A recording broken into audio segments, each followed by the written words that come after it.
أعوذ بالله من الشيطان الرجيم بسم الله الرحمن الرحيم ما كان محمد أبا أحد من رجالكم ولكن رسول الله وخاتم النبيين وكان الله بكل شيء عليما۔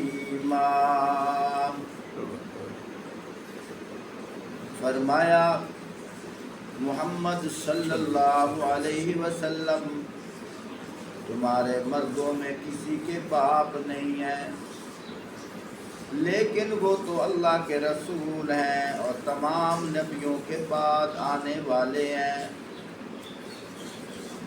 وَكَانَ اللَّهُ بِكُلِّ شَيْءٍ عَلِيمًا، اور اللہ پاک ہر چیز کا علم رکھنے والے ہیں۔ محترم سامعین، 22واں پارہ ہے، سورۃ الاحزاب ہے، آیت نمبر 40۔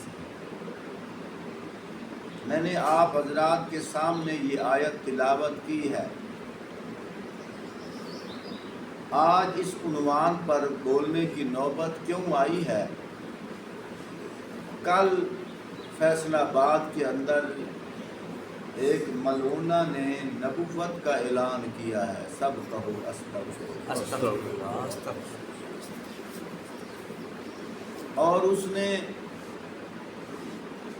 ظاہری طور پہ تو کل اعلان کیا ہے،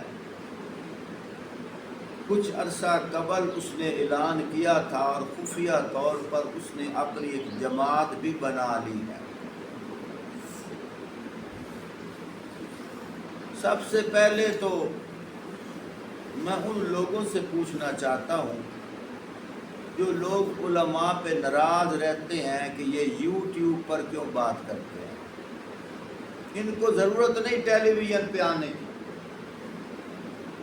کل بھی میری یہی بات تھی، قرب قیامت ہے، سینکڑوں فتنے جنم لے رہے ہیں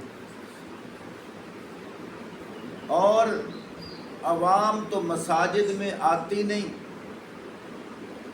اگر کوئی آئے تو علماء کے ساتھ ان کا تعلق کوئی نہیں ہوتا۔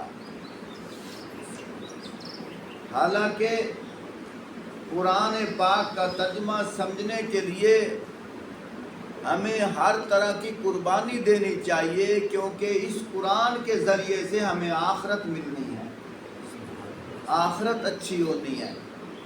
لیکن خود اندازہ لگاؤ، لوگ نماز پڑھ کر جھٹک کر چلے جاتے ہیں، وہ سمجھتے ہیں نعوذ باللہ یہ ہمارے لیے کوئی مصیبت ہے، یعنی قرآن پاک کو ضروری نہیں سمجھا جا رہا، جس کی وجہ سے آج حالات ایسے ابتر ہو چکے ہیں۔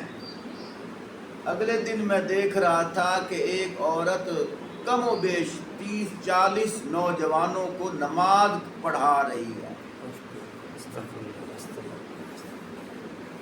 فتنہ ہے،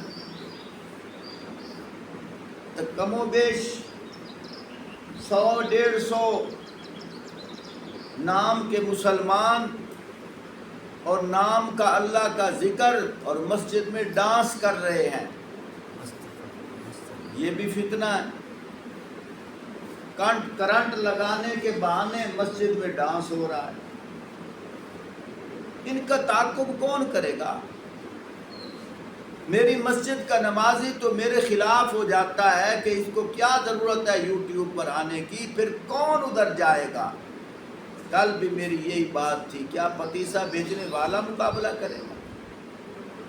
آلو بیچنے والا مقابلہ کرے گا؟ کون کرے گا مقابلہ؟ آپ صلی اللہ علیہ وآلہ وسلم نے فرمایا العلماء ورثۃ الانبیاء، علماء انبیاء کے وارث ہیں۔ پیارے بھائیوں، ہمیں اس بات کی سمجھ نہیں آ رہی، حالانکہ اس دور میں علماء کا تحفظ کرنا عوام پر فرض ہے، لیکن عوام قدر نہیں کر رہی۔ علماء تیرے ایمان کے ڈاکٹر ہیں، جس طرح تو اپنے ڈاکٹر کی عزت کرتا ہے کہ مجھے کوئی مرض ہو تو یہ تشخیص کر کے مجھے مرض کا علاج بتاتا ہے، پیارے بھائیوں جب ایمان کا مرض بنتا ہے تو علماء تشخیص کر کے اس کا علاج بتاتے ہیں۔ امت گمراہ ہو رہی ہے۔ اب جو لوگ اس کے معتقد ہوئے ہیں وہ مسلمانوں میں سے ہیں،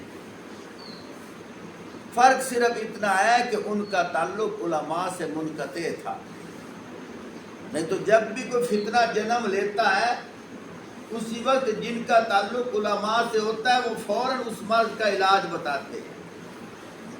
میں شدت سے افسوس کر رہا ہوں، ایک دو دن قبل اس مسجد کے اندر تکمیل قرآن کے موقع پر جو جوس تقسیم کیا گیا ہے وہ کون سا تھا پتہ ہے؟ شیزان کا جوس تھا۔ مسجد مسلمانوں کی اور جوس مرزائیوں کا۔ اس گھر کو آگ لگی ہے گھر کے چراغ سے، کہتے کیا ہے مولوی صاحب کو مرزائی بیچنا بڑھ گیا۔ جب اس کا مطلب یہ ہے کہ مسلمانوں کی جو مصنوعات ہیں تجھے وہ اچھی نہیں لگی، مرزائیوں کی مصنوعات اچھی لگی ہیں۔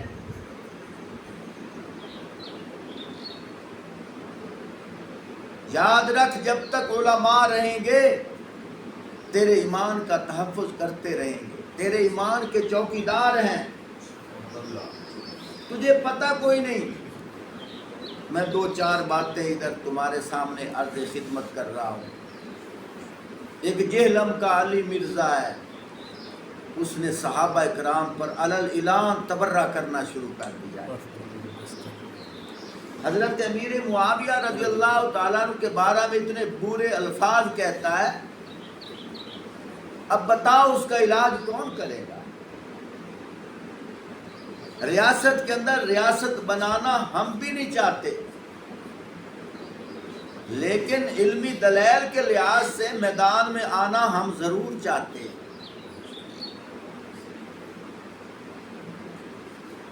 میرے بھائیوں دوستوں بزرگوں، اکثر لوگ ہمیں کہتے ہیں کہ ہندو بھی تو کافر ہے، سکھ بھی تو کافر ہے، مجوسی بھی تو کافر ہے۔ آپ ان کا اتنا نام نہیں لیتے، ان کے پیچھے نہیں پڑے ہوئے، مرزائیوں کے پیچھے آپ زیادہ کیوں پڑے ہوئے ہیں؟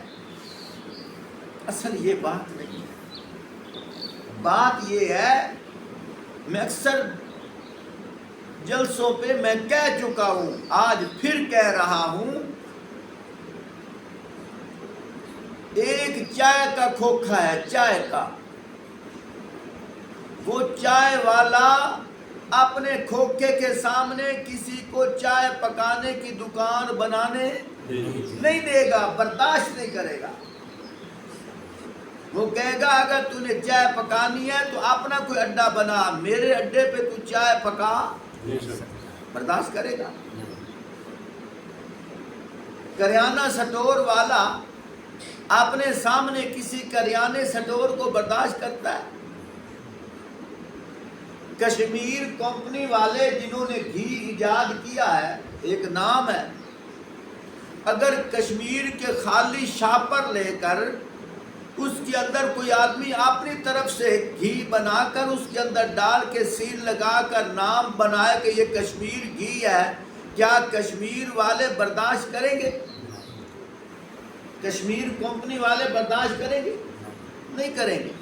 تیرے جھنگ کے اندر ایک چیری صابن بڑا بک رہا ہے، کوئی آدمی اس کے ٹیٹل اٹھائے، اس کے بکس اٹھائے اور اس کے شاپر اٹھائے، ہاں جی، اور اٹھا کر اپنے گھر کے اندر ایک فیکٹری بنا لے، اسی طرح صابن کاٹ کے اس کے اندر ڈال کر سیل لگا کر چیری صابن کے نام پر اس صابن کو بیچے، وہ بیچنے دیں گے؟ وہ اگر کہے کہ کیا تمہیں صابن پہ اعتراض ہے، وہ کہے گا مجھے صابن پہ اعتراض نہیں ہے، تو نے اگر صابن بیچنا ہے تو اپنا کوئی نام نکال، میرے نام پہ اپنا صابن تو بیچ نہیں سکتا۔ ہم بھی اس لیے کہتے ہیں اور مرزائیو اگر تم نے میرے نبی پاک صلی اللہ علیہ وآلہ وسلم کی ختم نبوت کا انکار کرنا ہے تو تمہیں ہم کافر کہتے ہیں۔ تمہارے پیچھے اس لیے نہیں پڑے ہوئے کہ تم کافر ہو، ہم تمہارے پیچھے اس لیے پڑے ہوئے ہیں اگر تم نے ختم نبوت کا انکار کرنا ہے تو پھر سنو، کافر تو تم ہو لیکن ختم نبوت کا انکار کرتے ہوئے ہمارے والا کلمہ نہیں پڑھ سکتے، ہمارے والی اذان نہیں دے سکتے، ہمارے والی نماز نہیں پڑھ سکتے، ہمارے والا درود و سلام نہیں پڑھ سکتے، ہمارے والے عقائد کے اندر جو نشانیاں ہیں وہ تم ان پر عمل نہیں کر سکتے، اس لیے کہ جس طرح کشمیر والا اپنے چھاپر کے اندر کسی کو گھی بیچنے کی اجازت نہیں دیتا، وہ برداشت نہیں کرتا، ہم بھی کہہ سکتے ہیں ہمارے عقائد کے اندر جو نشانیاں ہیں ان کا سہارا تم بھی لے نہیں سکتے۔ سمجھ آئی؟ تم بھی ان کا سہارا لے نہیں سکتے، اس لیے ہم ان کے پیچھے پڑے ہوئے ہیں۔ اگر تم چالا پھٹا بناونا تو اپنا بنا، ساڑھے پھٹے تے چاہ بیچ نہیں سکتا۔ کیوں؟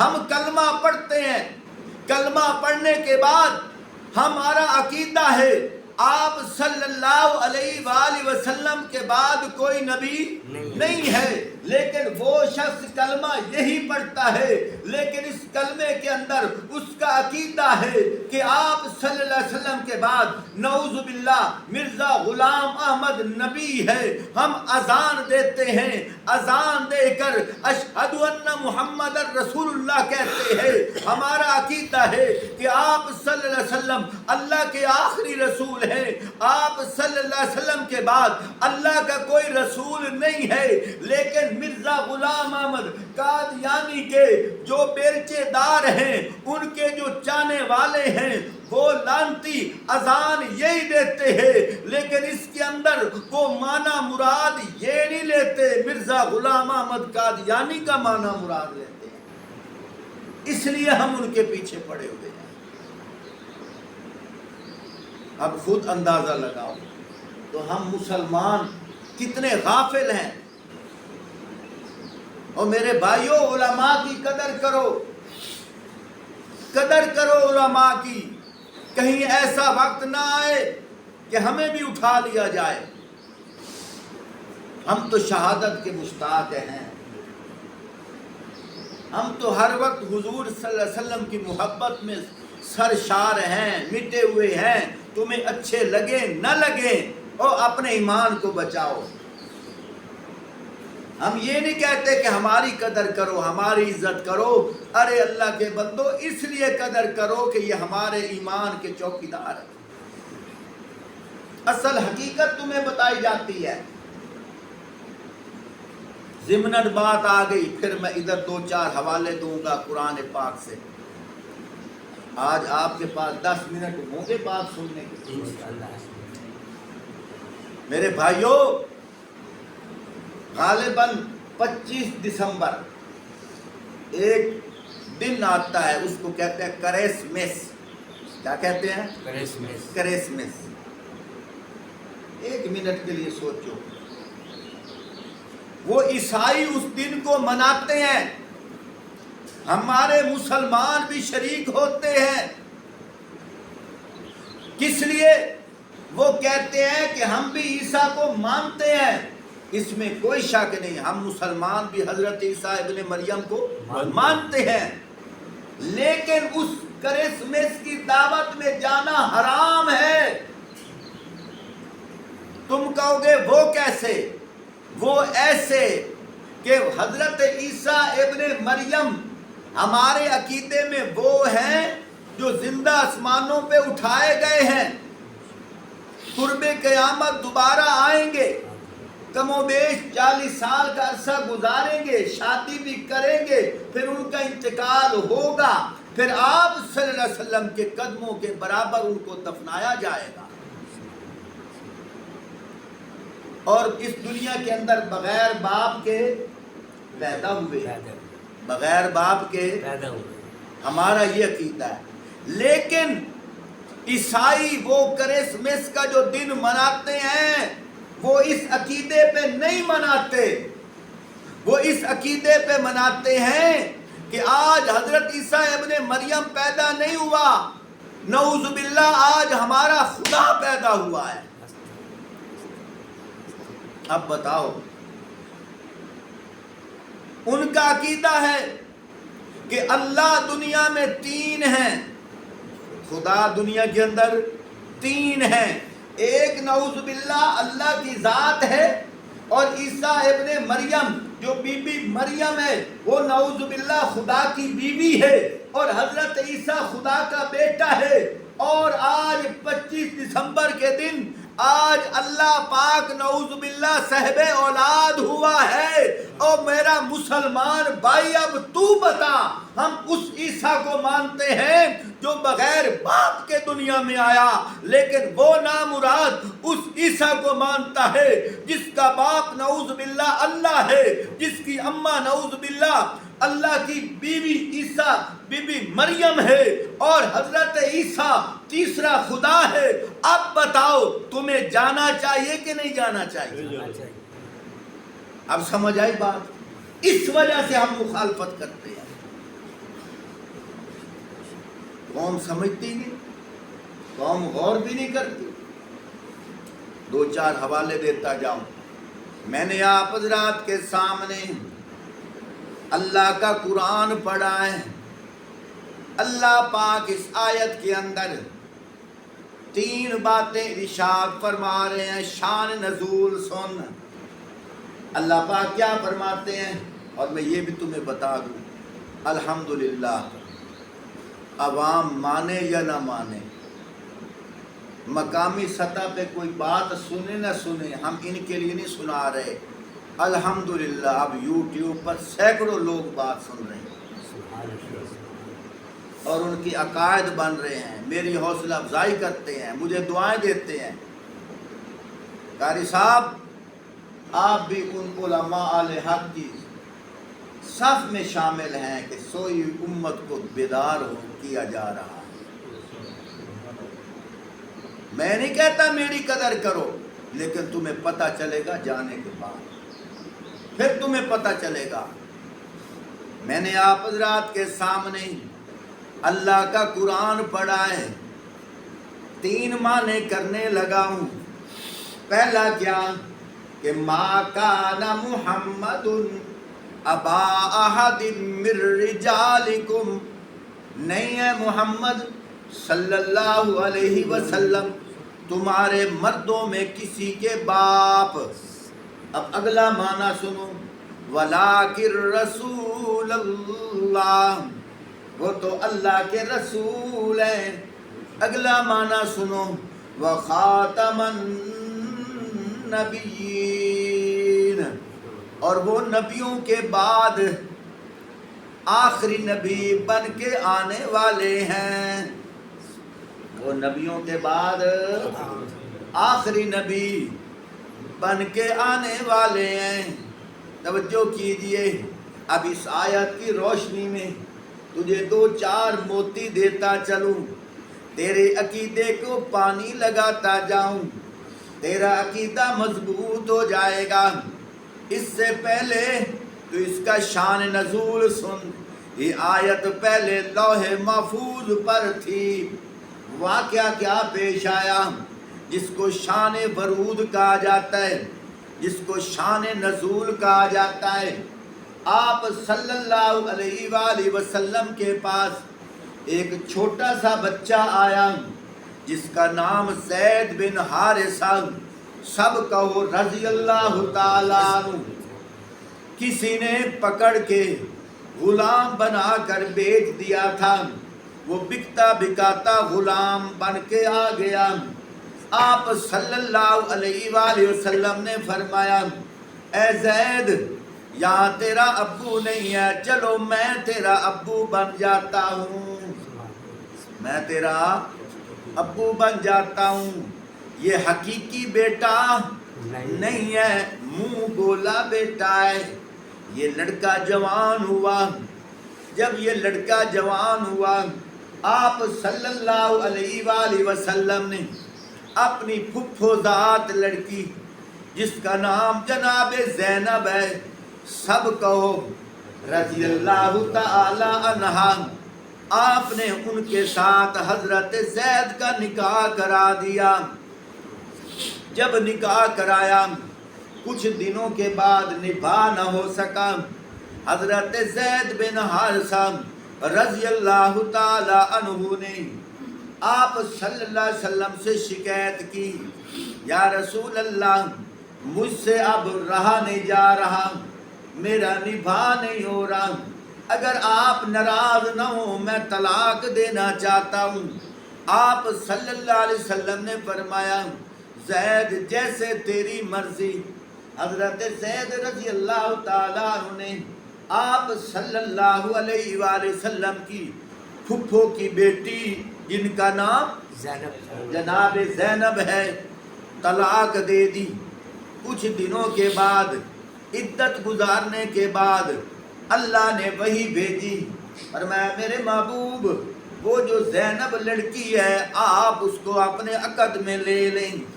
آپ اس سے تھوڑا سا اونچا بولیں، تھوڑا جا انہوں ہی بھار لیا کرو، کل کو یہ نہ کہ بھی وہ کلہ بیٹھا ہوں. آپ ان کے ساتھ نکاح کر لیں. آپ صلی اللہ علیہ وآلہ وسلم نے حضرت زینب کے ساتھ بولو یار نکاح کر لیا. جب نکاح کیا تو یہودیوں نے مشرکین نے یہ بکواسات کرنے شروع کر دیے کہ جو بیٹا ہوتا ہے وہ بیٹا ہوتا ہے اور بیٹے کی بیوی وہ بہو ہوتی ہے اور جو بہو ہوتی ہے وہ بیٹی کی طرح ہوتی ہے. اور سمجھ بھی آ رہی ہے کہ نہیں؟ جو بہو ہوتی ہے وہ بیٹی کی طرح ہوتی ہے اور بیٹی سے نکاح جائز نہیں ہے. دیکھو نعوذ باللہ معاذ اللہ الیاذ باللہ، لوگوں کو برغلانے کے لیے، لوگوں کا دماغ معوف کرنے کے لیے اس دور کے خبیثوں نے کہا کیسا نبی ہے کہ اپنی بیٹی سے نکاح کر لیا ہے. اللہ پاک میرے نبی کی عظمت بڑھانے کے لیے، میرے نبی کی حفاظت کے لیے، میرے نبی کی شان کو برقرار رکھنے کے لیے اللہ نے یہ آیت نازل کر دی. اللہ نے فرمایا ما کان محمد ابا احد من رجالکم. اب معنی کیا ہے کہ محمد صلی اللہ علیہ وآلہ وسلم تمہارے مردوں میں کسی کے باپ، سمجھ آ رہی ہے کوئی نہیں آ رہی؟ تمہارے مردوں میں کسی کے باپ نہیں ہے. یہ کیوں کہا گیا؟ کہنے کا مقصد یہ تھا کہ آپ صلی اللہ علیہ وآلہ وسلم کی جو حقیقی اولاد ہے، آج میں یہ بھی بتا دوں، آپ صلی اللہ علیہ وآلہ وسلم کی حقیقی اولاد 4 بیٹے اور 4 بیٹیاں ہیں. 4 بیٹے 4 بیٹیاں ہیں. جناب قاسم، جناب طاہر، جناب طیب، یہ 3 بیٹے جناب خدیجۃ الکبریٰ کے بطن سے پیدا ہوئے ہیں اور 4 بیٹیاں جناب زینب، جناب رقیہ، جناب ام کلثوم، جناب بی بی فاطمہ الزہرا رضی اللہ تعالی عنہن. یہ 4 بیٹیاں حضرت خدیجۃ الکبریٰ کے بطن سے پیدا ہوئی ہیں. کب پیدا ہوئی ہیں؟ جب حضور کا نکاح حضرت خدیجۃ الکبریٰ سے ہوا ہے. یہ 4 بیٹیاں جو میں چاہتا تھا وہ بولے نہیں ہیں. ہاں جی. 4 بیٹیاں حقیقی بیٹیاں حقیقی ہیں. بیٹے ہیں. 4 بیٹیاں حقیقی بیٹے ہیں. اور وہ 3 بیٹے میں نے جو ابھی بتائے ہیں. حقیقی کون؟ حقیقی بیٹے. جناب قاسم، جناب طاہر، جناب طیب. توجہ کرنا، بڑی عجیب بات کرنے لگا ہوں.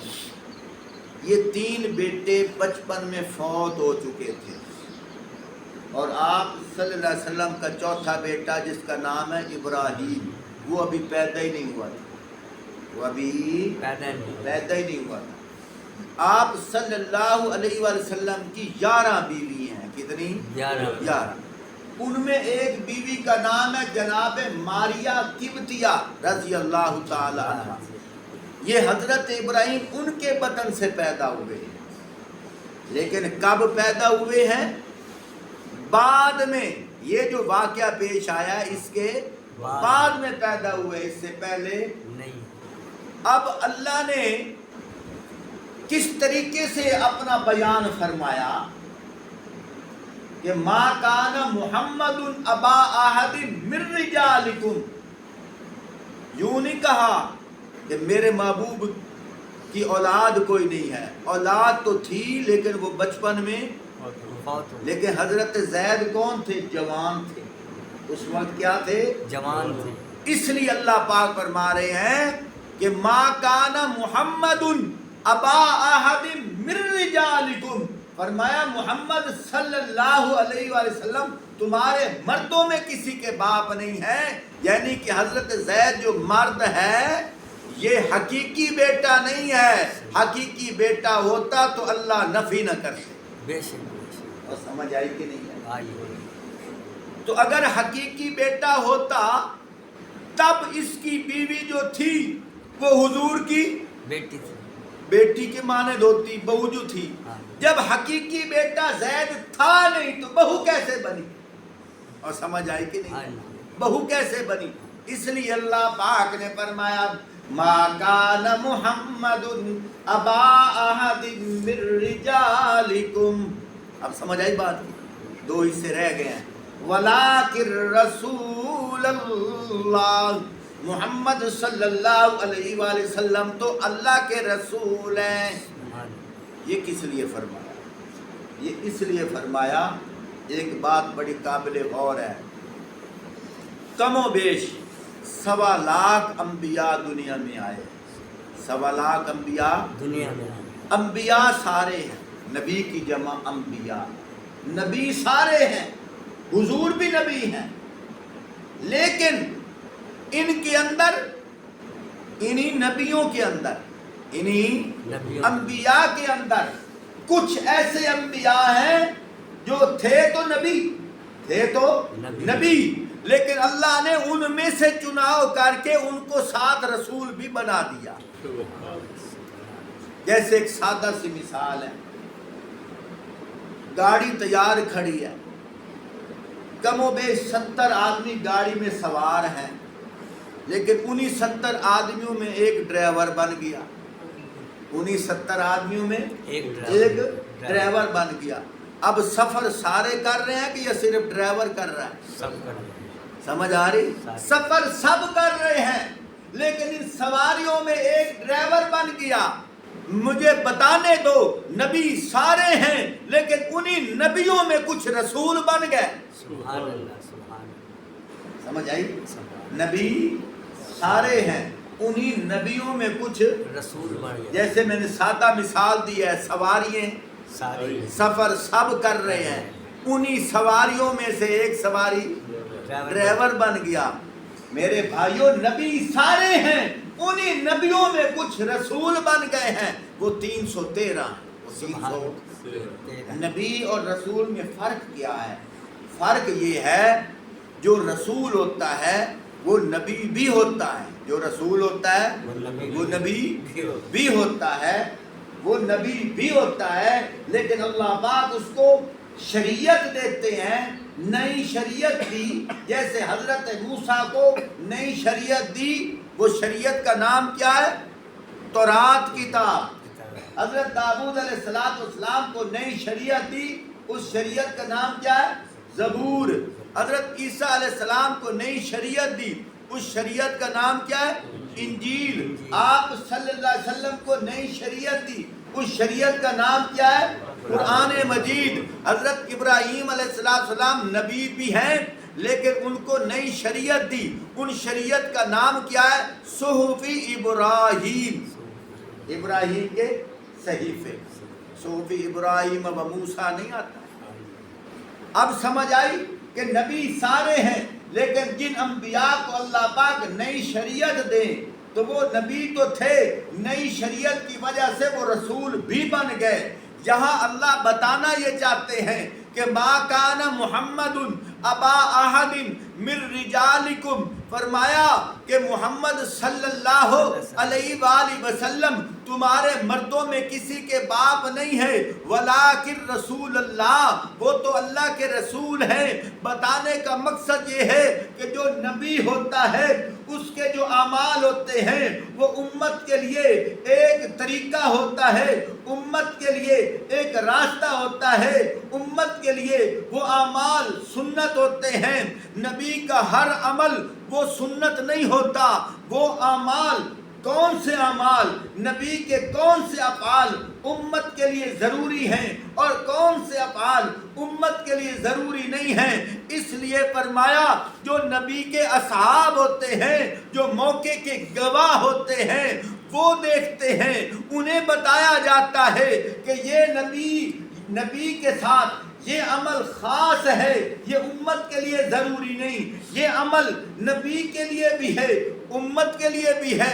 تم کہو گے کوئی مثال تو دے، آپ صلی اللہ علیہ وآلہ وسلم نے انگلی کا اشارہ کیا، چاند و ٹکڑے ہو گئے۔ اب یہ نبی کا عمل ہے کہ نہیں؟ ہے کہ نہیں؟ ہے نا؟ یہ نبی کا عمل ہے، حدیث میں آیا ہے لیکن امت کے لیے ضروری نہیں ہے۔ کیوں؟ اس لیے کہ ہمیں صحابہ نے بتایا ہے۔ نبی پاک صلی اللہ علیہ وسلم کی کتنی بیوی تھی؟ 11۔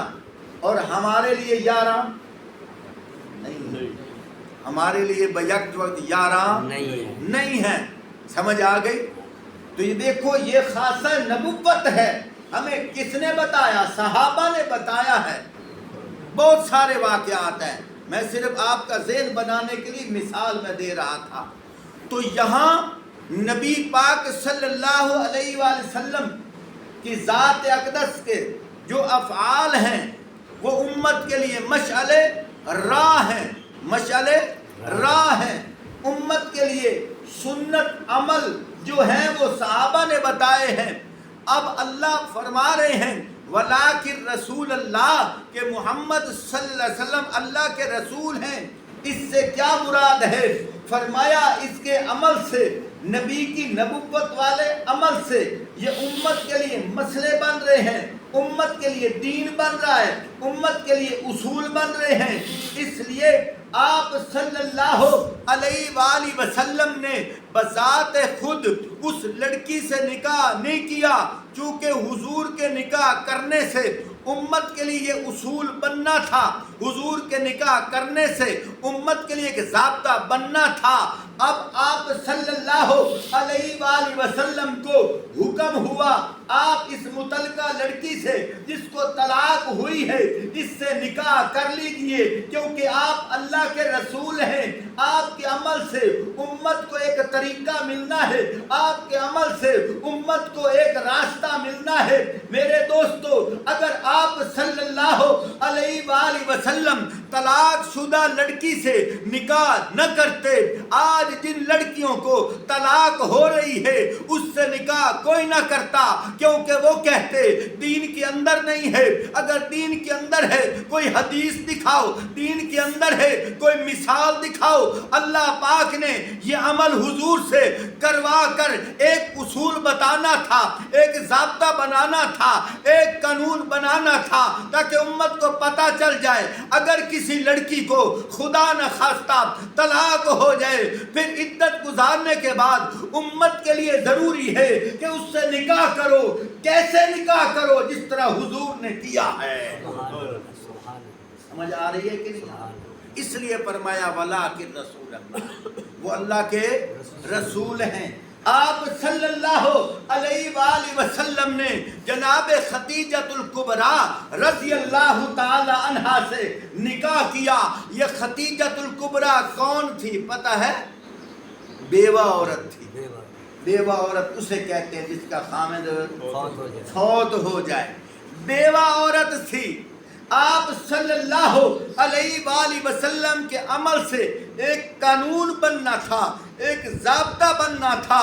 حضور صلی اللہ علیہ وسلم نے بیوہ عورت سے جو نکاح کیا ہے اس لیے کیا ہے, اگر حضور نکاح نہ کرتے آج کے زمانے کے اندر جو عورتیں بیوہ ہو جاتی ہیں ان سے نکاح کوئی نہ کرتا. کیوں؟ وہ کہتے قانون دکھاؤ, کوئی حدیث دکھاؤ, کوئی مثال دکھاؤ, کوئی دین کا اصول دکھاؤ. لیکن اللہ پاک نے وحی کے ذریعے فرمایا میرے محبوب آپ اس بیوہ عورت سے نکاح کیجئے تاکہ امت کے لیے قانون بن جائے, تاکہ امت کے لیے.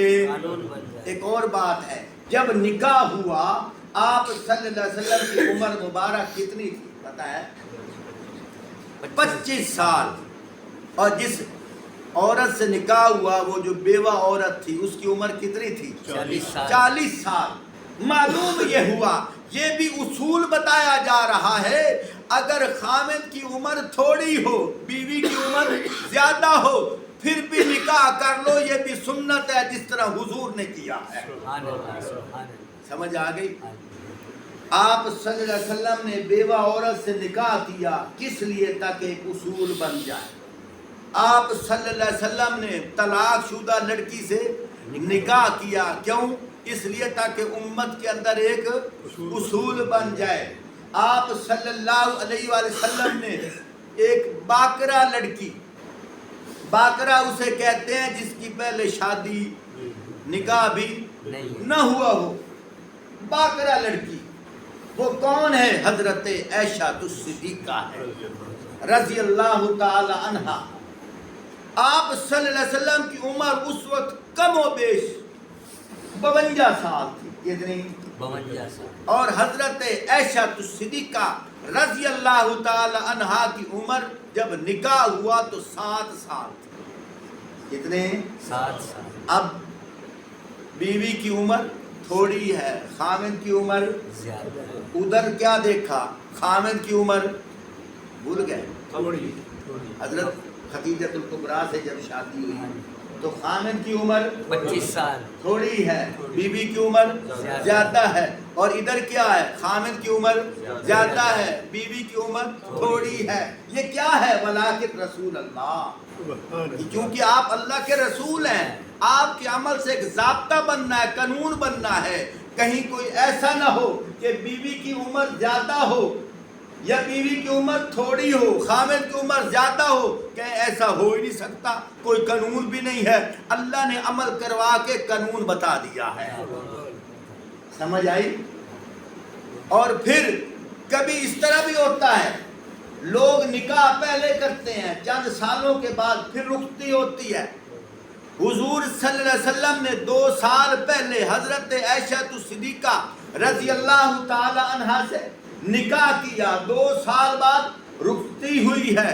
یہ کیا ایک اصول بتایا جا رہا ہے, اگر کوئی اس طرح کرنا چاہے یہ بھی سنت رسول ہے, یہ بھی سنت رسول ہے. بڑی باریکی کی بات بتانے لگا ہوں, غور کیجیے.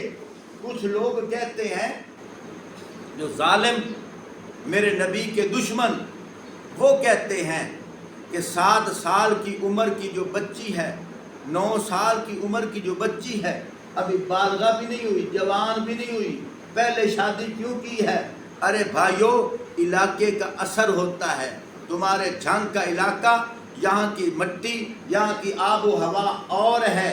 جو مکہ کی آب و ہوا ہے وہاں لڑکیاں جلد جوان ہو جاتی تھی. یہاں عمر کا تقاضا اپنی جگہ, یہاں عمر کو نہیں دیکھا جا رہا, وہ الگ بات ہے. عمر کا تقاضا اپنی جگہ, یہاں عمر کو سامنے نہیں رکھا جا رہا. یہاں کس کو سامنے رکھا جا رہا ہے کہ جب لڑکی بالغہ ہو جائے فوراً نکاح کر لو, جس طرح حضور نے کیا ہے. اور سمجھ آئی کہ نہیں آئی؟ جس طرح حضور نے کیا ہے. اب آخری بات کرنے لگا ہوں. آگے میں نے کیا پڑھا؟ وَخَاتَ